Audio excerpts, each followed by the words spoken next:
কুষ্টিয়ার কুমারখালী উপজেলা নির্বাচনের প্রচারের খবর জানাতে সরাসরি যুক্ত হচ্ছেন সহকর্মী সাজ্জাদ হোসেন। সাজ্জাদ, উপজেলা নির্বাচনের প্রচারের মাঠ কতটা সরগরম আমাদের জানাবেন, আর প্রার্থীরা কি কি প্রতিশ্রুতি দিচ্ছেন ভোটারদের?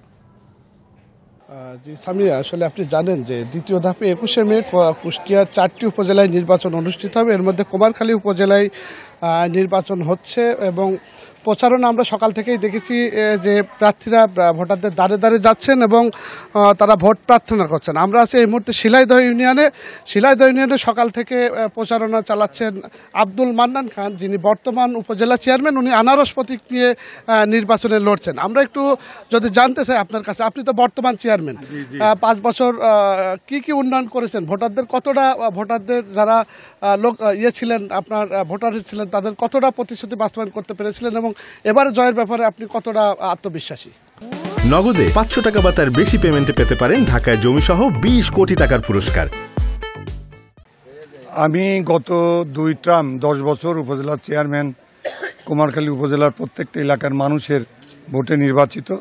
আমার যেটা উপজেলা পরিষদ থেকে যে অর্থ উপজেলা পরিষদে বরাদ্দ, আমি বিশ্বাস করি বা কুমারখালীর প্রত্যেকটা মানুষ জানে যে আমি 100% সেই অর্থের কাজ করেছি। এলাকায় মানুষের চাহিদা মতো আমার অর্থ দিয়ে যতটুকু করা সম্ভব আমি পুরাটাই করেছি।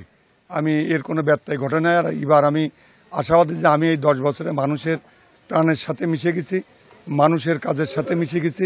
এলাকায় প্রত্যেকটা মানুষের দ্বারে দ্বারে আমার পদচারণা, মানুষের ভালোবাসা, মানুষের দুঃখ কষ্টের সাথে আমি জড়িয়ে গিয়েছি এবং আমি এবার 100% আশাবাদী যে ভোটটা পুল হবে আগামী 17 তারিখ 21 তারিখ, আমি তার 80-90% পুলিং ভোটের আমি ভোট পাবো, এতে কোনো সন্দেহ নাই।